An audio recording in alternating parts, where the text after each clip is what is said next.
Oi gente! Hoje eu tô aqui pra conversar com vocês, falar um pouquinho sobre Como Conversar com um Fascista, de Marcia Tilbury. Algumas pessoas me pediram pra falar sobre esse livro, e aí eu decidi gravar um vídeo. É um livro extremamente difícil de se falar sobre ele, porque a Marcia é uma filósofa. Então o livro, por mais que ela tenha tentado trazer pra linguagem cotidiana, ao debate, ele é um livro que tem muito debate filosófico e alguns termos também que são típicos da filosofia. Mas eu vou fazer o possível aqui para tentar falar um pouquinho para vocês, comentar um pouquinho com vocês algumas das principais ideias que a Marcia trabalha nesse livro. Eu tenho algumas críticas a fazer ao livro, assim, 2 ou 3, mas são críticas muito pequenas que eu vou fazer ao longo do vídeo e que não comprometem de forma alguma a qualidade do trabalho dela. Eu decidi ler esse livro porque eu estava um pouco preocupada, ou muito preocupada, ainda estou, com o tipo de debate que vem se estabelecendo, principalmente nas redes sociais. Essa violência, essa intolerância, esse discurso de ódio, essa dificuldade de conversar com o outro. Então, de repente, pessoas que eu conheci na faculdade, pessoas que eu conheci na escola, pessoas que eu conheci durante a minha vida profissional, se tornaram pessoas que começaram a propagar discursos de ódio que me afetavam e pessoas com quem eu não conseguia nem conversar mais. E isso começou a me preocupar muito, começou a me deixar muito triste. E esse livro da Marcia, ele me ajudou um pouco a compreender o que está acontecendo e aplacou um pouco a minha ansiedade. Talvez ele possa fazer isso por vocês também, se esse é um problema que está afetando vocês, mas eu realmente estava ficando muito ansiosa com tudo isso. E pra mim foi um ganho muito grande pensar sobre tudo que ela falou, refletir sobre tudo que ela falou e agora pensar em o que fazer com tudo isso. Mas vamos lá, né? Como Conversar com um Fascista começa com uma metáfora, que está contida no prefácio do livro. Rubens Casara, ele fala sobre uma fábula oriental de um homem que ele foi invadido, o corpo dele durante a noite, quando ele estava dormindo, foi invadido por uma cobra. E aí ele acordou de manhã e ele não sabia que essa cobra estava dentro do corpo dele. E o efeito colateral de ter essa cobra dentro do corpo é que ela passou a decidir tudo que ele ia fazer. Então todas as vontades dele, todos os pensamentos dele, todas as ações dele passaram a ser controladas por essa cobra. Então ele deixou de ter vontade própria. E ele viveu dessa forma durante anos e anos e anos. E aí um belo dia, quando ele estava dormindo à noite, a cobra foi embora. E quando ele acordou, ele ficou completamente perdido. Ele não sabia mais o que fazer, ele não sabia mais o que pensar. E ele ficou completamente desnorteado, porque não tinha mais alguém pensando e decidindo por ele. E o Rubens Casara vai dizer que essa é a metáfora do fascismo. O fascismo é um tipo de regime de pensamento que pensa por você. Te dá soluções e falas prontas e você não precisa se esforçar nem um pouco, você simplesmente adere a isso que te é apresentado. E ele explica que isso é muito tentador, porque isso te liberta de qualquer reflexão e de qualquer consciência. A Marcia vai explicar que esse fascismo do qual ela está falando, que é um fascismo que pode ser definido, a origem etimológica dele vem da palavra fasces, do latim fasces, que era um feixe de varas que os antigos juízes romanos, vamos dizer assim, usavam para abrir espaço entre o povo. Então, quando os juízes passavam com esse feixe de varas, as pessoas tinham que se afastar. Então, a fasces é literalmente o exercício do poder sobre o corpo das pessoas, sobre o povo em geral, é exercício de autoridade. Então a Marcia vai dizer que é desse fascismo que ela está falando, que não é aquele fascismo da Itália. Quando a gente pensa em fascismo, a gente pensa em Mussolini, a gente pensa na Segunda Guerra Mundial, mas ela está falando que a origem do fascismo é muito mais antiga do que essa, e é desse fascismo como regime de pensamento, e não exatamente como fixado nesse momento histórico específico do qual ela está falando. E o que é o fascismo? O fascismo, ele é um regime de pensamento a que as pessoas aderem de forma voluntária. Ele é caracterizado por uma falta de consciência ou de pensamento E uma das principais características dele é um discurso de ódio contra um inimigo. Esse inimigo ele vai ser criado e ele pode assumir diferentes formas, mas a característica do fascismo é discursar contra esse inimigo. O fascismo ele também costuma evocar uma espécie de passado místico, um passado onde existia pureza e virtude e, por que não, né, ordem e progresso. E aqui no caso do Brasil fica bem óbvio que esse passado místico que está sendo evocado pelo discurso fascista é justamente a ditadura militar. Uma coisa que eu achei bem interessante desse debate sobre o fascismo, principalmente sobre a introdução, o prefácio também de Rubens Casara, é que o fascismo ele é um regime de pensamento que afeta todos os que estão naquela sociedade.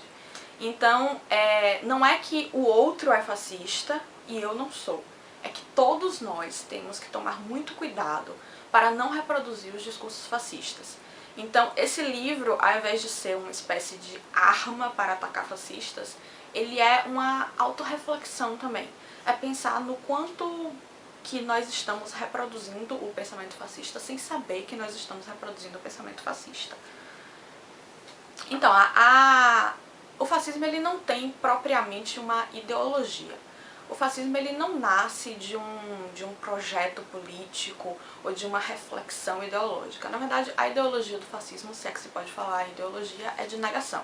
Então você nega o inimigo, você nega a luta de classes, você nega as conquistas sociais, você nega a história e você simplesmente evoca esse passado místico e faz um discurso de ódio contra tudo que afronta o que você está defendendo. No fascismo são comuns crenças irracionais ou antirracionais. Quando você tenta dialogar com um fascista, você vai ver que às vezes ele entra em contradição, mas isso não é importante. E existe também uma grande confusão entre acusação e julgamento. Em direito, a gente fala muito entre um sistema inquisitório justamente porque evoca o período da Inquisição, e um sistema garantista. Então, no sistema garantista, você tem a presunção de inocência, você primeiro vai ouvir a defesa, você primeiro vai ouvir a acusação e você vai ter um julgador, que é uma figura neutra, que vai decidir aquilo. Já no sistema inquisitório, que no fascismo ele tende a prevalecer, existe uma confusão entre quem acusa e quem julga. E acaba que quem julga e quem acusa se torna a mesma pessoa, o que torna praticamente impossível a defesa, porque a presunção de inocência cai por terra. Essa é uma grande característica do fascismo. O fascista, ele é politicamente pobre, porque como ele está aderindo a um regime de pensamento que vem de cima para baixo, ou às vezes até mesmo horizontalmente, ele está aderindo a um discurso que vem pronto, a uma fala que vem pronta, ele pega aquele discurso, ele entende que aquilo é uma verdade absoluta e ele não consegue dialogar, ele não consegue discutir, ele não permite questionamento. Então, essa dimensão do fascista política é extremamente pobre. Outra coisa muito importante para qualquer regime fascista é que a democracia ela seja simplesmente uma fachada. Porque no regime democrático você exige o debate, você exige o diálogo e principalmente no regime democrático se exige que o vencido respeite o vencedor. Porque parte do pressuposto de que daqui a um determinado período de tempo poderá haver um novo debate, poderá haver novas eleições e esse jogo poderá ser revertido. E o fascista ele não aceita isso. Então, no fascismo, a democracia ela é reduzida a uma simples mercadoria. Você vende a democracia, mas você dá à democracia a cara que interessa ao discurso fascista. Uma coisa que eu achei bem interessante é que a Márcia faz uma conexão entre o desenvolvimento do pensamento fascista e o capitalismo selvagem. Ela fala que é bem comum dentro de um sistema capitalista selvagem que comecem a surgir pensamentos fascistas. Porque o que acontece? No capitalismo selvagem, você tem que ter necessariamente uma elite que domine os meios de produção e que domine também boa parte do capital. E você tem que ter uma classe de explorados, que são as pessoas que mantêm essa elite estruturalmente no lugar em que ela se encontra, e você tem uma outra classe, que é a subclasse, que não consegue nem mesmo chegar, por exemplo, ao mercado de trabalho, que é a classe dos miseráveis. Então esses miseráveis, eles são invisibilizados completamente na sociedade. Esse miserável, ele é visto, ele não é visto, ele é uma não pessoa. E isso é muito importante dentro do capitalismo selvagem para manter as coisas funcionando, para manter os privilégios funcionando e para manter o sistema de mercado funcionando. Então, ela fala que o fascismo acaba identificando o inimigo, então aquilo que a gente já tinha comentado, que o fascismo ele cria o inimigo, ele acaba identificando o inimigo nesse miserável. Então, o inimigo do fascismo, ele é o favelado, ele é o pobre, ele é o negro, ele é a mulher, ele é o homossexual. Ele é toda essa classe de pessoas que não consegue se enquadrar no sistema, que não gera lucro e que não permite que a máquina continue funcionando do jeito como ela sempre funcionou. Então essa classe é invisibilizada e se legitima qualquer violência contra essa classe. Então você dizer que o lugar de preto é na favela ou que o lugar de mulher é na cozinha, está tudo bem, porque essas pessoas são vistas como não pessoas. Não titulares de direitos individuais. E por que que as pessoas se deixam tanto seduzir pelo discurso fascista? A metáfora lá de Rubens Casara já explica um pouco disso, é que é muito tentador ter alguém pensando e decidindo por você. E a Márcia vai falar um pouco sobre como nossa sociedade é uma sociedade de assédio. É uma sociedade em que o fracassado ele é visto como um ser socialmente inferior. Então o Estado exige de você que você pague os seus impostos, que você vote, que você não tenha dívidas. A escola exige de você que você seja produtivo, que você seja organizado. O seu trabalho exige de você competência, dedicação. A sua família exige de você que você esteja dentro daquele papel que é socialmente aceito, seja de esposa, seja de filho, seja de marido. E todas essas pressões que envolvem a vida na sociedade capitalista pesam muito sobre o indivíduo, a ponto de que ele sente culpa toda vez em que ele não consegue se adequar ao que a sociedade exige dele. Essa culpa gerada pela sociedade capitalista gera, por outro lado, um grande ressentimento por todas aquelas pessoas que não se enquadram, mas que se colocam no papel de vítimas da sociedade. Então, você tá lá trabalhando suas 8 horas por dia, suas 10 horas por dia, e você se ressente da pessoa que, não sei, faz parte de um sindicato, por exemplo, e tá lá nas ruas levantando bandeira e brigando, e você começa a se ressentir dessa pessoa, porque você pensa, poxa, se eu posso me submeter a tudo isso, por que essa pessoa não pode?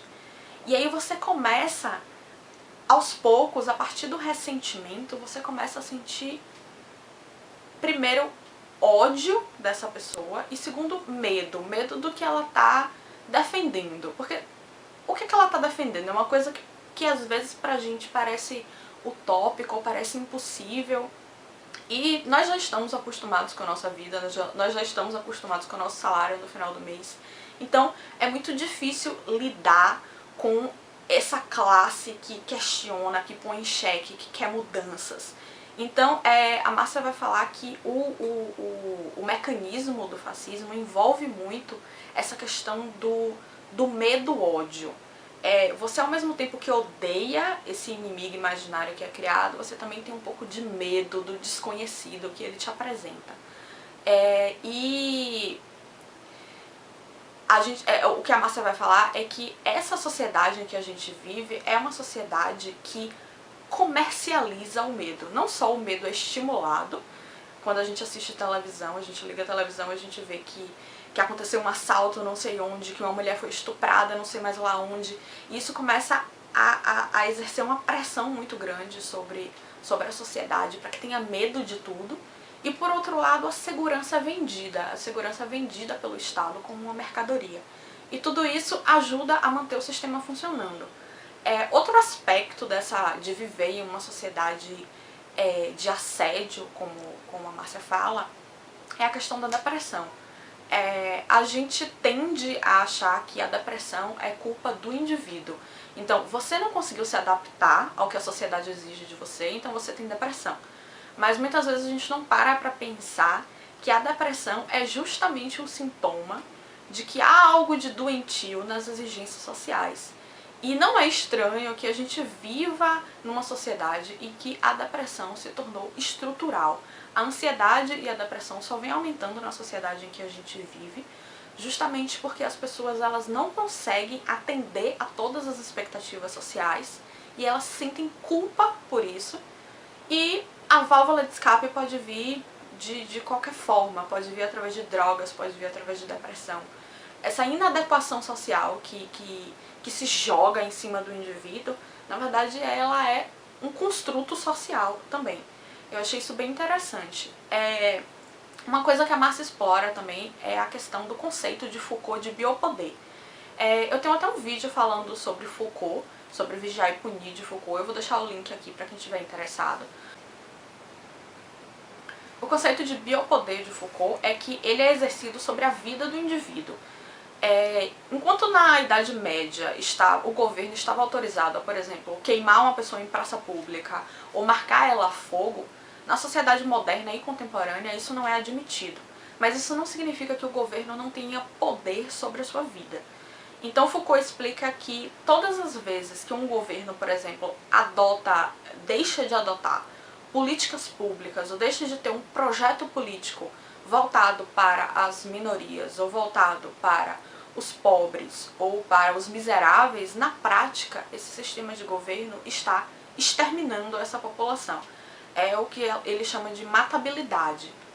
Então, se eu, por exemplo, jogo indivíduos dentro de uma prisão e eu limito completamente a liberdade deles e a individualidade deles, eu estou exercendo poder sobre a vida deles. Então, essa concepção de liberdade que a gente às vezes sente na nossa sociedade capitalista, ela é ilusória, porque continua existindo um grande poder do governo sobre a sua vida, mas ele é exercido de maneira oculta ou implícita, de forma que o poder ele não seja tão perceptível para a grande maioria das pessoas. E aí a Marcia vai dizer que, na prática, as pessoas que são imprestáveis à manutenção do sistema capitalista, elas são lançadas à morte através da falta de políticas voltadas para o social e a igualdade social. Bom, mas e aí, né? O que se faz com tudo isso? A Marcia fala que a única solução é o diálogo, a tentativa do diálogo, o que é extremamente difícil, porque o título do livro ele é praticamente uma ironia, porque o que a Marcia vai explicar é que é impossível conversar com um fascista.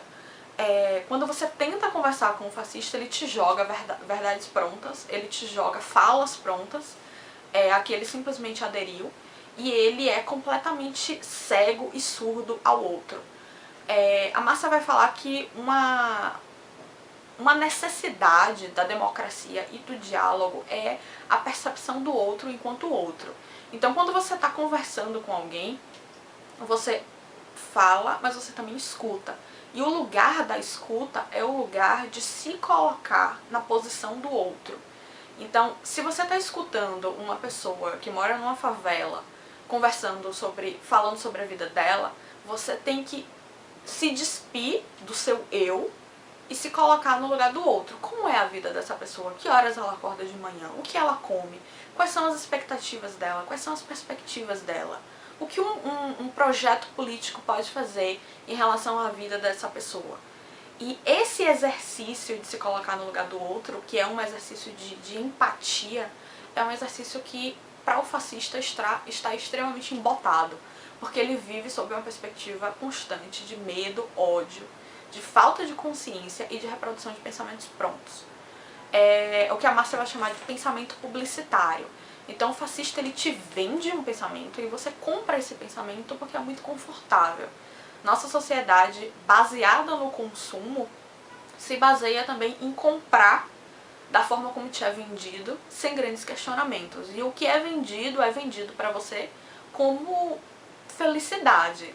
Quem adere a um sistema fascista acredita que está feliz dentro daquilo que ele está comprando.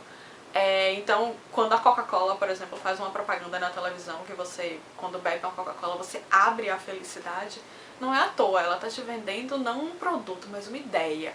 E é a mesma coisa que o fascista faz. Mas no fundo, o fascista, ele é uma pessoa infeliz. Ele é uma pessoa que ele desistiu de um mundo ou um sistema de governo em que todos possam ter vez na sociedade, todos possam ter direitos iguais. E é um mundo soturno, esse mundo que o fascista prega, mas ele desistiu de outra possibilidade e ele se ressente e ele sente ódio de todas as pessoas que pregam a possibilidade de um mundo diferente. Então o diálogo com uma pessoa dessa, que perdeu a dimensão do outro, que perdeu a dimensão do amor, que perdeu a dimensão da empatia, é um diálogo extremamente difícil. Mas o que ela fala é que você tem que ter um pouco de estratégia ou de guerrilha na forma como você dialoga.